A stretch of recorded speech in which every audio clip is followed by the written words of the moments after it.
Good morning everyone. In this video we are going to discuss management as profession.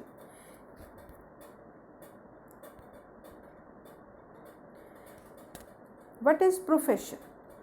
It refers to that economic activity which is conducted by a person having some special knowledge and skill which is used impartially to serve various sections of the society. Profession में हम to concepts को main लेकर चलते हैं. One is knowledge and other is skill. Profession एक ऐसी economic activity है जो हम क्लास 11 में भी रीड कर आए हैं. इकोनॉमिक और नॉन इकोनॉमिक एक्टिविटीज़ में 3 हमारी इकोनॉमिक एक्टिविटीज़ होती हैं: बिजनेस, प्रोफेशन एंड एम्प्लॉयमेंट. तो प्रोफेशन हमारी एक ऐसी इकोनॉमिक एक्टिविटी है जिसके लिए हमें एक पर्टिकुलर नॉलेज का होना ज़रूरी है. उस पर्टिकुलर फील्ड की जिस प्रोफेशन को हम अडॉप्ट करने जा रहे हैं, वेरियस टेक्निक्स, वेरियस स्किल्स की नॉलेज होना भी हमारे लिए बहुत ज़रूरी है. तभी हम उस पर्टिकुलर प्रोफेशन को सक्सेसफुली चला सकते हैं. Come to the characteristics of profession. There are the some characteristics of profession. We also hear whether all the characteristics of profession are found in management or not. हमारा topic क्या है? Management as profession. तो हमने यहाँ पर check करना है कि क्या प्रोफेशन के सभी फीचर्स मैनेजमेंट में पुट होते हैं या नहीं होते.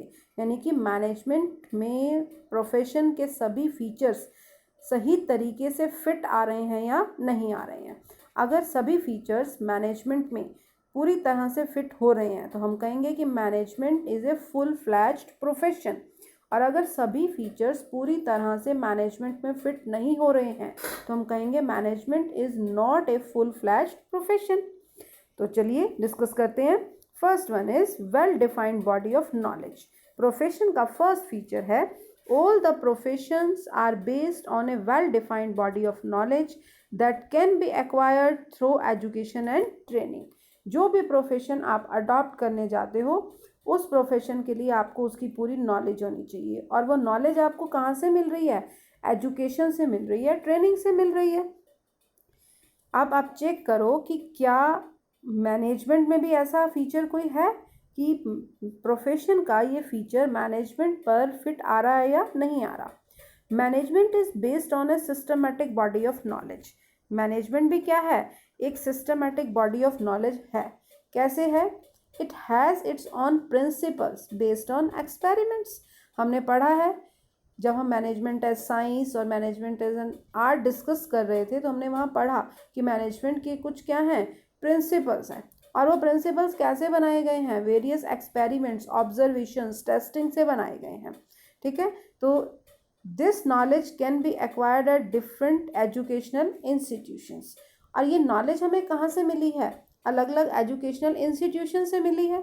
अब आप सभी फ्योल और टेलर के बारे में कहाँ पढ़ पा रहे हो? स्कूल कैंपस में, एजुकेशनल इंस्टीट्यूशंस में, आपके सिलेबस में है. ठीक है. आपने कॉमर्स फील्ड को ऑप्ट किया है तो वहाँ आपको ये नॉलेज मिल रही है. ठीक है. तो यानी कि मैनेजमेंट की भी अपनी क्या है? Well defined body of knowledge. उस नॉलेज को प्रोवाइड करने का काम कौन कर रहा है? बहुत सारे एजुकेशनल इंस्टीट्यूशंस कर रहे हैं. तो on this basis management can be accepted as profession. इस फर्स्ट फीचर के बेस पर हम ये कह सकते हैं कि मैनेजमेंट क्या है? एक प्रोफेशन है. Second feature of management is restricted entry. The entry of a profession is restricted through an examination or through acquiring an educational degree. For example, to become a chartered accountant in India, a candidate has to clear a specified examination conducted by the Institute of Chartered Accountants of India. अब देखो, हर profession में entry करने के लिए आपके पास उस profession से related particular degree होनी चाहिए. आपने सीए बनना है तो आपको institute of chartered accountants of India जो एग्ज़ाम कंडक्ट करता है वो सारे एग्ज़ाम क्लियर करने पड़ेंगे.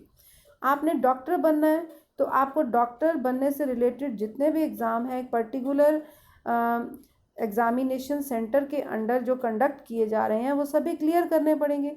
आपने इंजीनियर बनना है तो आपके पास इंजीनियरिंग की डिग्री होनी चाहिए. आपने डॉक्टर बनना है तो आपके पास डॉक्टर की डिग्री होनी चाहिए. आपने लॉयर बनना है तो आपके पास लॉयर की डिग्री होनी चाहिए. यानी कि आपने एलएलबी या मास्टर्स इन एलएलबी किया हो.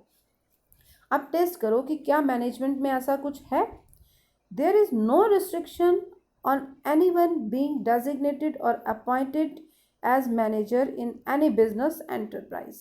Anyone can be called a manager irrespective of the educational qualification post. On the basis management cannot be accepted as a profession. अब देखिए हमने यहाँ पर क्या डिस्कस किया कि मैनेजर्स के लिए कोई भी क्वालिफिकेशन, कोई भी डिग्री डिसाइड नहीं की गई है। ऐसा कहीं नहीं लिखा गया कि अगर कोई पर्सन MBA है, उसने बिजनेस एडमिनिस्ट्रेशन में कोई पर्टिकुलर डिग्री ली है, तभी वो मैनेजर बन सकता है। नहीं, किसी भी क्वालिफिकेशन का पर्सन मैनेजर की फॉर्म में किसी भी ऑर्गेनाइजेशन में काम कर सकता है। लेकिन प्रोफेशन में ऐसा नहीं है कि आपके पास लॉयर की डिग्री है और आप डॉक्टर बन गए हो। नो, आपने CA का एग्ज़ाम क्लियर किया है और आप लॉयर बन गए हो, ऐसा नहीं हो सकता। जिस पर्टिकुलर फील्ड की आपके पास डिग्री है, ठीक है, आपकी एंट्री उसी फील्ड में हो सकती है। अदर फील्ड्स में आपकी एंट्री रिस्ट्रिक्टेड है, बैन है। लेकिन मैनेजमेंट के अंदर ऐसा है, ठीक है। कोई भी पर्सन, उसके पास किसी भी तरह की क्वालिफिकेशन है, वो मैनेजर की फॉर्म में अपॉइंट हो सकता है। On this basis management can not be accepted as a profession. अब हम इस फीचर के बेस पर कहेंगे कि हम मैनेजमेंट को प्रोफेशन की फॉर्म में अडॉप्ट नहीं कर सकते। Third feature is professional association. All professions are affiliated to a professional association which regulates entry, grants certificate of practice, and formulates and enforces a code of conduct. To be able to practice in India, lawyers have to become member of the Bar Council, which regulates and controls their activities. अब देखिए कि अगर आप जिस भी field को adopt करने जा रहे हैं, उस फील्ड को अडॉप्ट करने के लिए आपको एक पर्टिकुलर एसोसिएशन का मेंबर बनना होगा, तभी आप उस प्रोफेशन को अडॉप्ट कर सकते हो, उस प्रोफेशन में आपकी एंट्री हो सकती है। अब अगर आप डॉक्टर बनने जा रहे हो तो आपको medical council of India association का मेंबर बनना होगा। अगर आप लॉयर बनने जा रहे हो तो आपको बार काउंसिल ऑफ इंडिया का मेंबर बनना होगा, तभी आप अपनी प्रैक्टिस कर सकते हो। अब टेस्ट कीजिए कि क्या मैनेजमेंट में ऐसी कोई कंडीशंस हैं। There are several associations of managers in India, like the all India management association that has laid down a code of conduct of regulate the activities of their members. There is, however, no compulsion for managers to be the member of such an association. अब देखिए हमारे India में बहुत सारे association हैं जिनको किस लिए बनाया गया है, मैनेजर्स के लिए बनाया गया है कि मैनेजर्स इन एसोसिएशन का पार्ट बने और ये एसोसिएशंस जो रूल रेगुलेशंस बना रही हैं मैनेजर्स उनको फॉलो करें। लेकिन कंपल्शन नहीं की गई है कि अगर कोई भी मैनेजर इस एसोसिएशन का पार्ट नहीं है तो वो मैनेजर की पोस्ट पर अपॉइंट नहीं हो सकता। वो मैनेजर की पोस्ट पर अपॉइंट हो सकता है, वो काम कर सकता है, चाहे वो किसी प्रोफेशनल एसोसिएशन का पार्ट है या नहीं है। उसने अपने आप को किसी एसोसिएशन में रजिस्टर्ड करवाया है या नहीं करवाया, it doesn't matter. On the basis of management can not be accepted as a profession. अब हम इस बेस के ऊपर मैनेजमेंट को प्रोफेशन की फॉर्म में ऑप्ट नहीं कर सकते।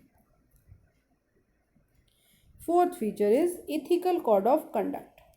All professions are bound by a code of conduct which guides the behavior of its members. जितनी भी एसोसिएशंस बनाई जाती हैं वो सभी एसोसिएशंस कुछ code of conduct means rule and regulations बनाती हैं और वो रूल एंड रेगुलेशंस उस मेंबर्स को, उन एसोसिएशंस के मेंबर्स को फॉलो करने कंपल्सरी होते हैं। एग्जाम्पल लीजिए, all doctors take the oath of ethical practice at the time of their entry in the profession. सभी डॉक्टर्स को एक ओथ यानी कि ओथ टेकिंग सेरेमनी टाइप होता है, ठीक है, तो ओथ लेनी होती है कि हम अपने प्रोफेशन में ये काम करेंगे और ये काम नहीं करेंगे। एग्जाम्पल लेती हूँ मैं एक और कि हर डॉक्टर को ये ऑथ लेनी होती है कि हम अपने पेशेंट की जो डिजीज़ है उसको हाइड रखेंगे, मतलब किसी के सामने डिस्क्लोज नहीं करेंगे। जो भी पेशेंट हमारे पास आएगा उस पेशेंट ने जो भी डिजीज़ हमें बताई है हम उसे अपने तक ही रखेंगे, किसी सेकंड पर्सन को ट्रांसफ़र नहीं करेंगे जब तक वो पेशेंट हमारे को परमिट नहीं करेगा। इस टाइप की ओथ टेकिंग कुछ जो है ऑल डॉक्टर्स को लेनी होती हैं। ये रूल रेगुलेशंस कहाँ बनाए गए? उन एसोसिएशंस में बनाए गए जिनके डॉक्टर्स क्या हैं, मेंबर्स हैं। अब चेक करते हैं कि क्या मैनेजमेंट के अंदर कुछ ऐसे रूल रेगुलेशंस बनाए जाते हैं। As far as management is concerned, there is no such code of conduct has been laid down. Management से रिलेटेड ऐसे कोई कोड ऑफ कंडक्ट नहीं बनाए जाते। सभी ऑर्गेनाइजेशंस के अंदर काम करने वाले मैनेजर्स अपने खुद के कोड ऑफ कंडक्ट बनाते हैं। On this basis management can not be accepted as a profession. Last feature of profession is service motive. The basic motive of a profession is to serve their clients' interests by rendering dedicated and committed services. The task of a lawyer is to ensure that his client gets justice. अब हर profession का ये motive रहता है कि अच्छी से अच्छी services वो अपने कस्टमर्स को, क्लाइंट्स को प्रोवाइड करें। अब एक लॉयर की कोशिश ये रहेगी कि उसे चाहे अपने क्लाइंट से फ़ी मिले या ना मिले, लेकिन उसके क्लाइंट को जस्टिस ज़रूर मिलना चाहिए। वो अपने क्लाइंट के लिए सारे जो प्रूफ्स है वो कलेक्ट करेगा, बहुत सारी स्टडी करेगा केस की, कोर्ट में उसके बिहाफ पर केस को जो है वो फाइल करेगा। मतलब एक तरह से स्ट्रगल सारा का सारा वो कौन करेगा? वो पर्सन होगा लॉयर। ठीक है, ये क्या प्रोवाइड कर रहा है लॉयर? सर्विसेज प्रोवाइड कर रहा है। अब टेस्ट कीजिए कि क्या मैनेजमेंट में भी ऐसा है? बिल्कुल है।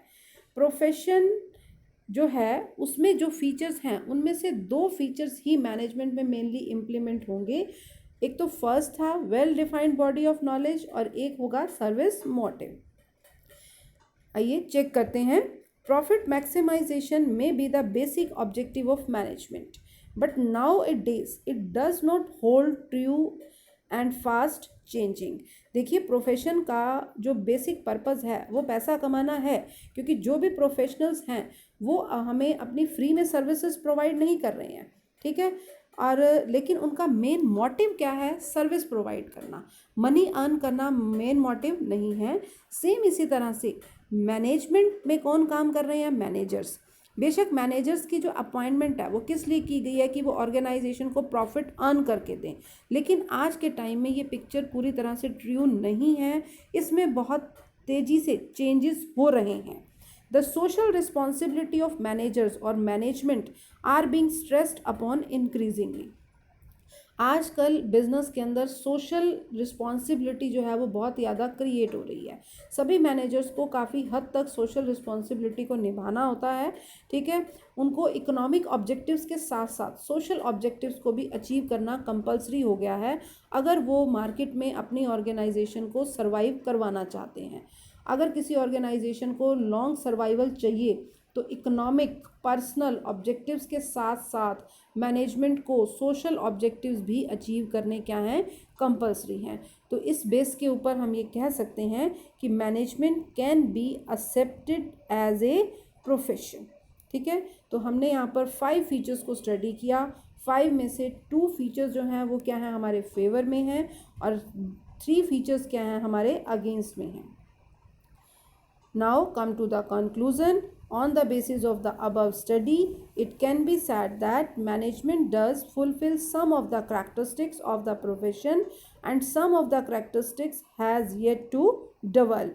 Therefore, management is a profession but not a full-fledged profession or a true profession like legal, accounting or medical professions.